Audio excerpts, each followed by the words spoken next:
Alors, bonjour tout le monde, j'espère que vous portez toujours très bien. Donc, je vous reviens aujourd'hui avec une vidéo. C'est un extrait de vidéo, un extrait d'interview d'émission.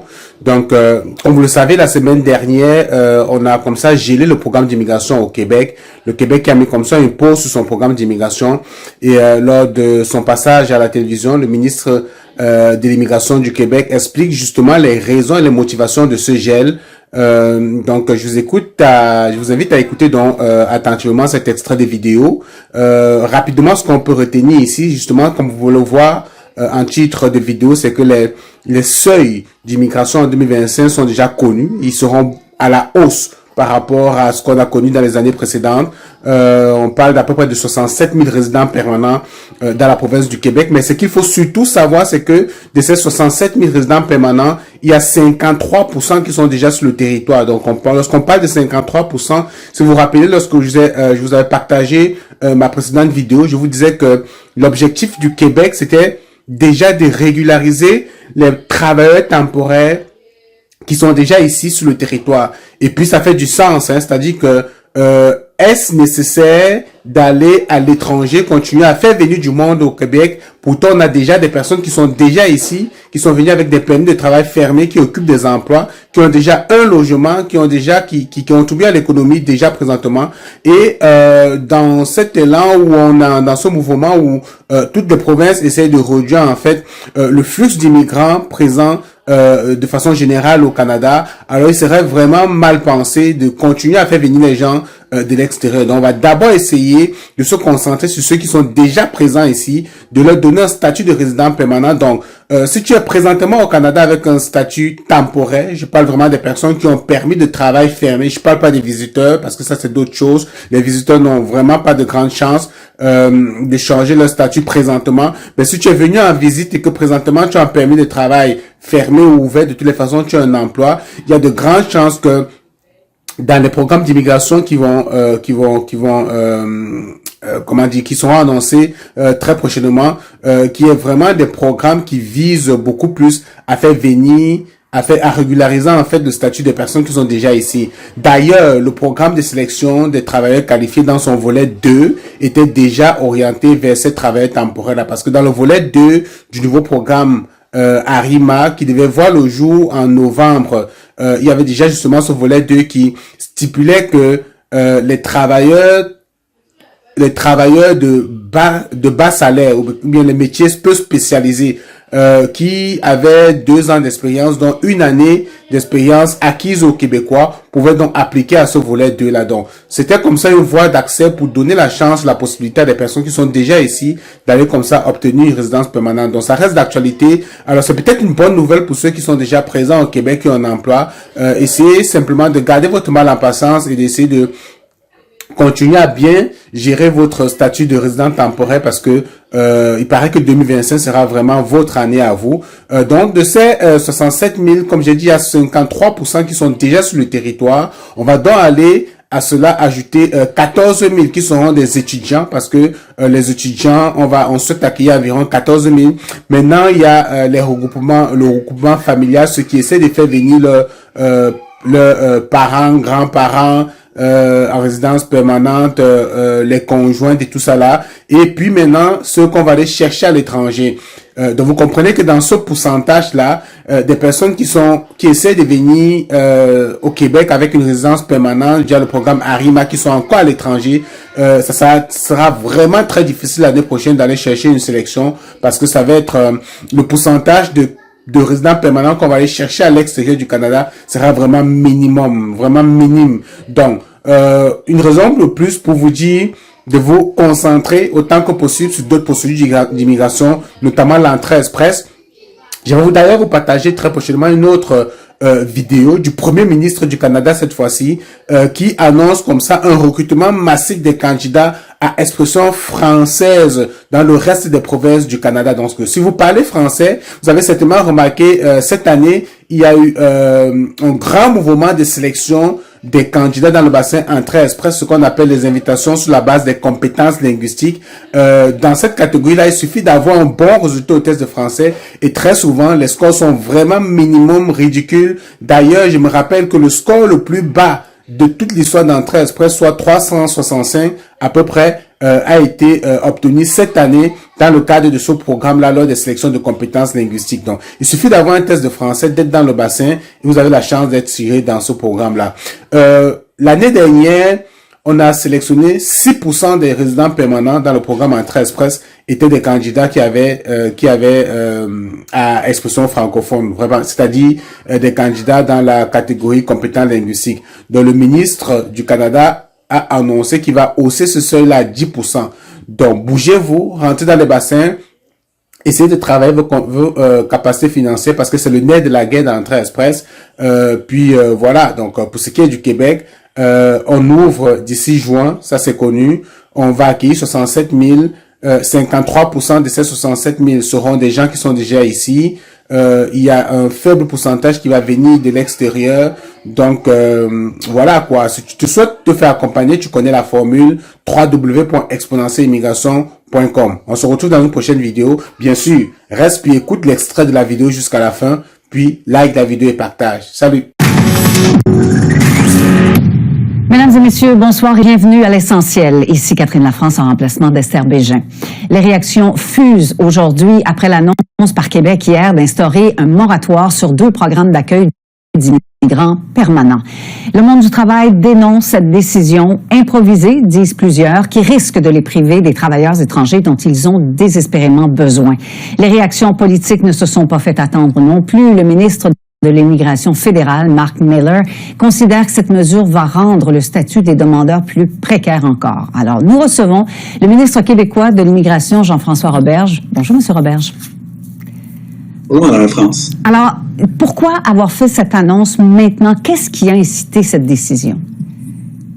Bien, parce que c'était prévu tout simplement de faire la mise à jour dans notre planification pluriannuelle, planification sur 2 ans, donc l'année 2024. On est capable d'annoncer nos chiffres provisoires, mais on s'attend vraiment à avoir une cible autour de 59 000 personnes comme résidents permanents au Québec en 2024. Et il était prévu que le 31 octobre, on devait aussi annoncer ce qui allait se passer pour 2025.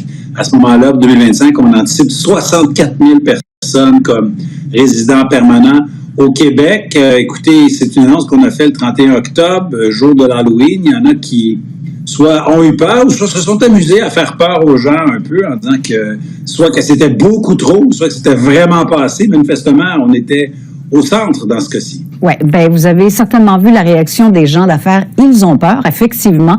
Ce qu'ils disent, c'est qu'ils ont besoin des immigrants pour fonctionner et que c'est même le gouvernement qui a encouragé les PME à les recruter du côté des immigrants, des nouveaux arrivants.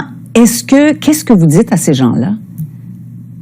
Bien, je dis qu'il ne faut pas mélanger les choses, là. Lorsque des gens vont recruter des immigrants, bien souvent, on parle d'immigration temporaire dans ce cas-ci, peut-être dans le cadre du programme des travailleurs étrangers temporaires, pour lesquels il faut faire des analyses d'impact sur le marché du travail pour être sûr qu'on peut aller à l'étranger. C'est pas de ça dont on parle en ce moment. Nous, on parle des immigrants permanents, des gens qui deviennent des nouveaux Québécois, qui viennent faire leur vie ici. On a annoncé que l'an prochain, on allait avoir, écoutez, 64 000 personnes.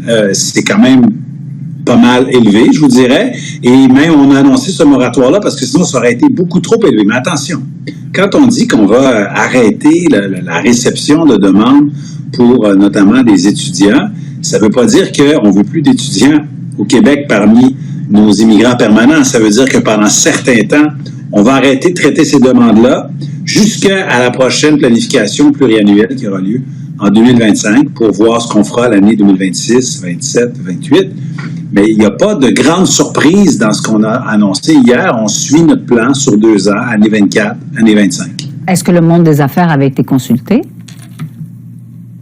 Les gens d'affaires sont toujours en consultation, sont toujours en contact avec le cabinet. Je rencontre les gens de la Chambre de commerce, je rencontre Québec International, Montréal International, Drummondville International, la commission des partenaires du marché du travail à travers toutes nos équipes.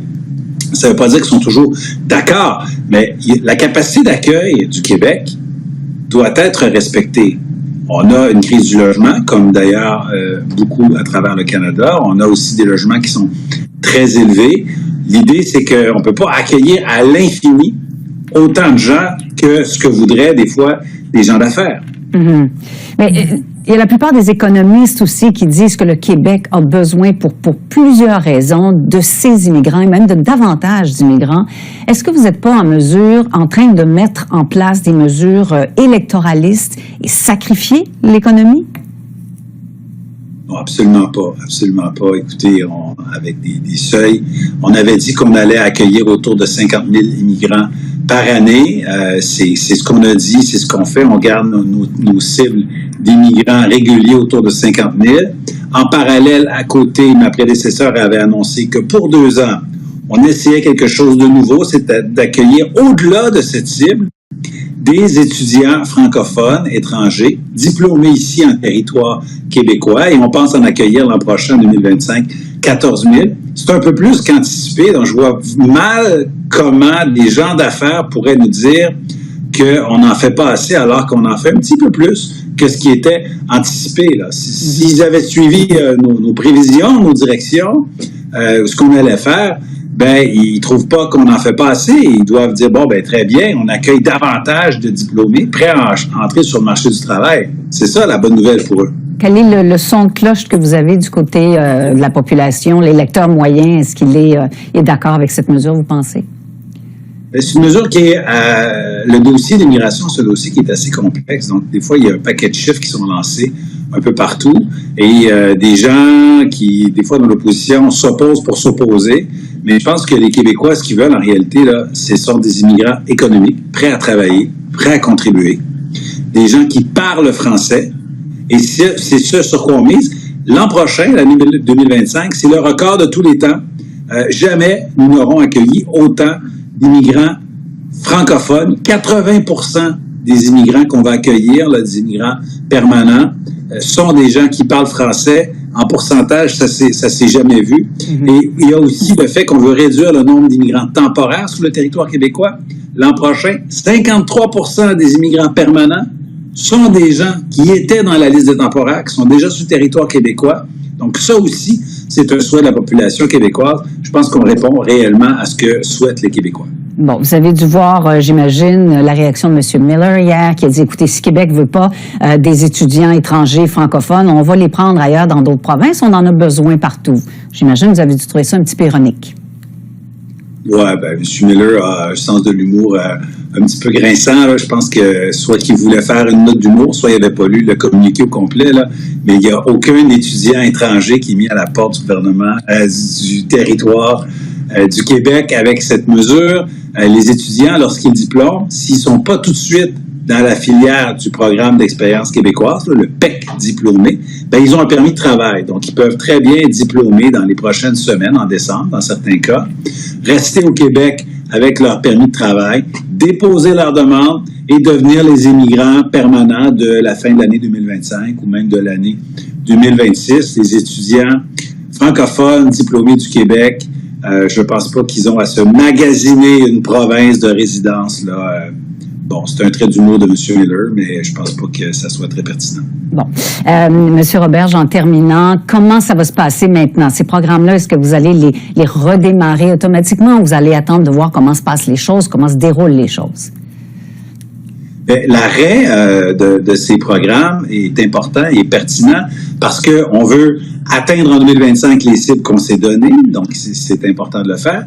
Et ce qu'on doit faire avant de relancer la machine, si j'ose dire, c'est de tenir notre consultation sur l'immigration. On a une loi au Québec qui dit qu'on doit tenir une consultation sur l'immigration pluriannuelle, après quoi le gouvernement dépose son plan qui dit « Voici ce que seront nos seuils pour les 4 prochaines années ». Cette consultation aura lieu à la fin de l'hiver ou au printemps 2025. Quand on aura fait la réflexion collective, qu'on aura entendu des experts, des gens du milieu des affaires, des gens du milieu communautaire, des gens d'un peu partout au Québec, on prendra notre décision collective, on annoncera nos plans et on pourra lever ces moratoires en ayant les cibles nouvelles pour l'année 2026 et les suivantes. Merci, M. Roberge, pour cet entretien aujourd'hui.